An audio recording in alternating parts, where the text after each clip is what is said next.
But I was sitting there. I tend to like drama. I tend to like new, and I tend to like combustible. And Joy and I always say that there is a tire fire component. We like drama. It's fun. Drama's fun. Even though AB was kind of sad at the end, the whole Steeler, Raider, Patriot thing, for a while anyway, was kind of interesting. And so I was thinking this morning, you can be bad and still be fascinating. One of the things I'm shocked by is that the New England Patriots, who could be good, got 5 primetime games. I don't find them compelling at all. They don't have a star. Their best player is a corner. They don't have a single offensive player that gets me to a TV set. N'Keal Harry's interesting, the Arizona State receiver. Interesting, not fascinating. And so I thought I'd give you just my list. These, I believe, are the 10 teams that will get me to a TV set. These are the 10 most interesting NFL teams for me to watch this year. Let's start with 10. Number 10. I'd say Pittsburgh. Big Ben's coming back. Their offense lagged. They've got a great defense. It's a historic franchise. And as Jay Glazer pointed out, Big Ben is not an off-season grinder guy. And so I'm interested. There's some drama here. I'm predicting Ben isn't great, the timing's not sensational, and that they don't make the playoffs. Just the fact I said that creates kind of an argument. I believe it, so I think they're number 10. Number 9. Russell Wilson, Seahawks. There's not a lot of drama. They'll make the playoffs. They make the playoffs every year. But I do believe he's the best football player in the NFL, the best total football player, leader, intelligence, playmaking, accuracy, skill at his position. And so Russell's always going to make my top 10. They were the 4th best rushing team last year. I think they'll improve there. They've upgraded their offensive line. I want to watch Greg Olsen as well from Carolina now to Seattle. Number 8. I'm fascinated by Arizona. And again, because there's a little bit of a tire fire component here, Kyler is like a poor man's Russell Wilson. They gave him DeAndre Hopkins. Steve Keim's a friend. And my takeaway is Cliff Kingsbury, we don't really know if it's going to work. I think Kyler's going to work. And so I find them to be the dysfunctional season that I got a new coach and a new quarterback, and it could be really exciting. But unlike Seattle, I know we'll make the playoffs. Arizona could be 4-12 or 9-7. I put them at 8. Number 7. Jimmy Garoppolo and the 49ers. First, Kyle Shanahan, I think, is the most creative offensive mind in football, and I like watching offensive minds. And I also think there's a Super Bowl hangover issue. We just have history here that if you lose in the Super Bowl and lose like an Atlanta or a San Francisco where you appear to have the game won, it can go off the tracks. So I think there's a little drama here. Little drama with San Francisco. Number 6. Cincinnati Bengals. Classic bad team, fascinating story. Here comes Joe Burrow, and here comes wide receiver T. Higgins in a tough division, and everybody's telling me he's the savior, and I'm just telling you Joe Burrow's a very good prospect, that he's not great. He's not Andrew Luck. He can't win a division and get to the AFC Championship with a crappy O-line and a GM that's hurting him and a coach that isn't the future. So I think Cincinnati's bad team, average to below average roster, but fascinating because I think Joe Burrow is good, not as good as everybody else thinks, and maybe I'm selfishly, I just want to watch because of the grease fire component. Number 5. The Jets. If Adam Gase doesn't win, he's gone. Sam Darnold finally, although they're very young, has what appears to be a competent group of offensive linemen. Their schedule is brutal. The Patriots are now out of the division. I think Darnold's the most talented quarterback in the division. He's been mistake-prone, but unbelievably a playmaking, dynamic at times. They went 7-6 last year with an atrocious O-line, average receivers, some dysfunction on the coaching staff, and mono. So I think the Jets, for me, is 5. Number 4. Raiders in Vegas, first time. I may have them low, but no team to relocate in the Super Bowl era has won more than 9 games. It's hard. They got a new stadium. I've seen it up close. I got the Derek Carr, Marcus Mariota component. The minute Derek Carr struggles, Marcus Mariota's making $8 large a year. Gruden's going to move on him. So I think there's a little dysfunction and a potential in a really improving division, tough division, to be a little bit of a mess, and I'm here for it. Number 3. The Ravens. Is Lamar Jackson going to keep growing and growing and growing? I think they're the best team in the NFL. I think he's now supported with a virtually perfect offensive cast. They added J.K. Dobbins. They already had a great running attack. But I do believe there's a lot of people out there that think the more you see of Lamar, the less impressive he is. I don't happen to be one of those people. I think he's going to go to the next level and get to the Super Bowl. But there are doubters, and doubters equal drama, and so I'm going to watch. Number 2. Baker Mayfield. Doesn't win, he's out. The roster's too good. He's got a grown-up coach. It's funny. For all I say about Baker, I've never denied it's like Russell Westbrook. I'm watching Russell Westbrook in playoff games. The unraveling is fascinating. Baker Mayfield in Cleveland now. I don't believe if Baker struggles, he gets another year. Because of all of his missteps in the media, missteps calling out the medical staff. I think if Sam Darnold struggled, they'd fire Gase because he's been kind of the perfect NFL quarterback citizen. With Baker, there's been some nonsense and some hubris. I think they bail on him, so I want to watch it unfold. Number 1. Tom Brady, Tampa. I think they're going to be rough early, good middle, excellent late, but we don't know. No OTA, young receivers. I think there's a redemption story for Tom Brady. He wants to prove New England wrong. Gronk's fun. I think Tampa Bay is going to get massive numbers. Now, I know what you're saying. Where's Kansas City? Well, there's no drama with them. There's no drama. They're great. They're going to score a bunch of points. Their coach is great. They won the Super Bowl, and I think they're going to get to the AFC Championship. So I'm not saying I'm not going to watch Kansas City when they're on. But these teams, there's drama. There's push, there's pull, there's doubters, there's critics. I think San Francisco in that division could pull back. I think San Francisco could be looking at, 5-3, and you're like, I don't know. Here comes Arizona. Rams are better than we thought. So those, to me, are the 10 teams that'll get me to a TV set. That is not a shot on Kansas City. I just don't see any drama. They're going to score 30 a game, win 10 or 11 games. The division's better, but they're going to win it, and I don't see a ton of drama. I just think they're excellent. And I've said this. Not all excellent teams are fascinating. I always understood people that didn't like New England. I told Joy this. I get people who said it's a system and it's boring. I thought the San Antonio Spurs with Tim Duncan were boring. I thought that dynasty was boring. I think Alabama's dynasty isn't nearly as much fun as the Miami Hurricanes dynasty or USC's dynasty. Like not all dynasties are fascinating. Well, you can be dominant and not have any flair. Or drama. Right. Andy Reid's the nicest guy in the world. Patrick Mahomes appears to be the sweetest kid in the world. They're going to score a bunch of points. That is no drama. I know they're going to be great. Baltimore, I think they're going to be great, but there are a lot of critics with Lamar who think the more you see, the less you get. And you say to yourself, well, what about Seattle? Russell Wilson, Seattle's offense isn't good enough to score 40 points. So doesn't it always seem like Seattle's always in close games? Doesn't it always feel like... Well, you feel that way because of Russell Wilson. Yeah, he's saving Seattle's O-line and saving Seattle. I don't feel like Patrick Mahomes is saving anybody. It's a fireworks show. And I've always said fireworks shows are fun. They get old fast. Kansas City's just going to light the scoreboard forever. That's not a question. So those are the 10 teams that'll get me to a TV set. The Intangibles with Mark Sanchez is on Showtime Sports YouTube channel. And it's interesting. Mark just sat down with Jordan Love, Tua, and Justin Herbert. And Mark, how are you this morning? How is your family? How's your brother? How's your dad? Oh, I appreciate you asking about them, and thank you for that intro. Everything's going well, staying safe and healthy, and hopefully the same for you. Are you living in Southern California now? Yes, sir. Orange County still? You got it. Yeah. I was down there a couple of weeks ago, and people are getting out, and life's getting a little bit more normal. So I feel like I kind of know Tua, and because I used to work in Portland, I kind of know Justin Herbert. But I don't feel like I know Jordan Love, and though I've defended him on this channel because he was terrific when he had a coach that understood his skills and not so good when he had a coach that perhaps did not. And I think it's often the coach, not the player, we should blame. Tell me about Jordan Love, the guy. I don't know. I know he got caught smoking some pot. I don't care too much about that. Maybe that's my West Coast vibe. It's not the end of the, you know what I mean? Tell me about Jordan Love, the guy, Mark. Well, he's a special player, obviously, and you see it on tape, and you see it in these spurts and these flashes like you talked about. The year before he came out, like not this past season, but the one before.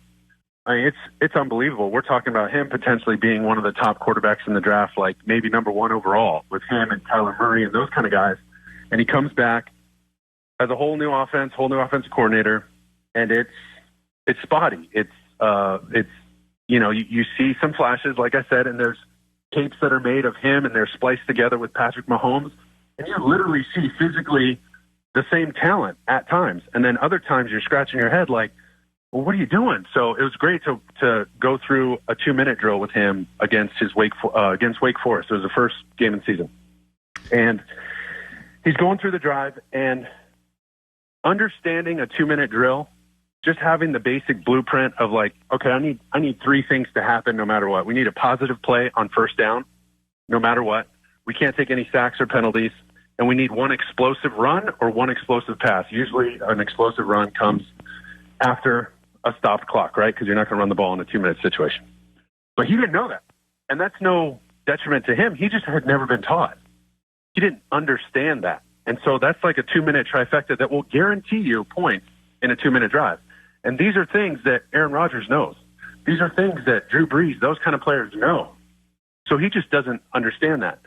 And the first 3 plays of that drive might be the worst plays I've ever seen him have, because he's throwing the ball. The ball's getting tipped by defenders. They almost have 2 interceptions on the first 2 plays, and then he kind of settles in and starts playing the right way. But he just understanding situations. He needs guidance. He needs help that way. But the kid has all the talent in the world, and the ceiling is awfully high for him. So if he can glean some of that experience from Aaron and those kind of skills, if Aaron's willing to, even just by watching the guy, even if he never talks to him, right, he's going to learn from him just by watching. So I think that can only help, and he's going to develop into a great player. It's Justin Herbert. I had him on the show, and I've heard this from 2 general managers, is that he's a little robotic. He's smart, but sometimes I want more maestro than robot. Sure. And I think to myself, well, I watched Oregon, Mark, and they had kind of a run-first head coach, kind of a conservative offense. And no doubt. And so I think to myself, should I blame Justin? When did you interview Justin, and what did you make of him as a kid? Just interviewing him, well-spoken, buttoned up, put together. I mean, exactly what you're looking for in the face of a franchise. Okay, so you were good with that. Yeah, like the way you talk about Sam Darnold, he's just going to say the right thing, going to do the right thing. A little bit different than the way you talk about Baker Mayfield, right? I mean, there's just other stuff that comes with a player like that and a personality like that. With Justin, you don't have to worry about that. He's solid. What about his game, Mark? Now, you were a guy that loved to roll out. You always had better athletic ability than people perhaps understood. I think Justin, similarly, is a better athlete than people think. In that Rose Bowl, he was running away. He really is. He really He pulled away from some DBs in that run. Yeah, we broke down that run, and one of his little juke moves, and I called him white chocolate for doing that move. It was pretty funny, man. He loved it. But he's same thing. He goes through these 4 coordinators, and you got to understand, to develop a quarterback and understand who you're playing with, it takes time. The reason I played well at USC, the reason I played well in my 2nd, 3rd year with Shoddy and with Sark after 3 years, you're around that guy all the time. That's all you do is get coached by that coach. So when it changes, and every year they just kind of look back at the old coach's film and say, okay, well, what does he do well? Okay, let's just do some of that. All right, let's run a little more read option. They're not challenging him to improve his quarterback play ability, to learn how to read defenses, to understand timing and spacing and all that. They're not doing that. So he's just kind of been like, yeah, he's really good. He can run. He's big. He's fast. He's strong. Like, if we have to throw it down the field, he can throw it a mile. Okay, let's just do some of that instead of, hey, let's really push this kid to get better. And that's what he's going to need to do in the NFL. And I think Anthony Lynn, he knows that. He was there with us as our running backs coach in New York, and he understood what they were trying to do to develop me as a young quarterback. So I think they'll give Justin some time, and as long as they don't fall into that pressure of the LA media and people wanting the young stud draft pick to play right away, I think he's got a real shot too. Yeah, he had 4 coordinators? Oh, yeah, through college? Yeah, that's the problem. God. Like, you keep shuffling these guys in and out. You never know. God. You never know what you're getting. They don't know the quarterback that well. You just don't have enough time. So let's move to Joe Burrow. So when you went to New York, as the organization was initially functional, Rex Ryan was popular. You were winning games. You had a great running game. You had a nice defense. Then as the Jets became less functional and some missteps by Rex Ryan, it hurt your progression. Joe Burrow worries me. I don't know if Zach Taylor's good. I think he's got some qualities I like. Sean McVay likes him. If you could give him some advice on entering a franchise with high expectations that does have a history of some dysfunction, which the Jets had, Sure. you know firsthand, Sure. what would be your advice to Joe Burrow? Well, listen, and this is no knock on Cincinnati, Ohio, but it's just not the media market that New York is, right? I mean, we had 10 beat writers at least every day, and that's if 5 people were sick, you know? Cincinnati just doesn't have that. And so, sure, he's the first-round pick, but it's a lot like Kyler Murray in Arizona. Not a huge media market. Not the biggest story in the world. There's other things that people care about more. So for him, he's going to have the benefit of the doubt that way. He's always going to have a target because he's the number 1 overall pick.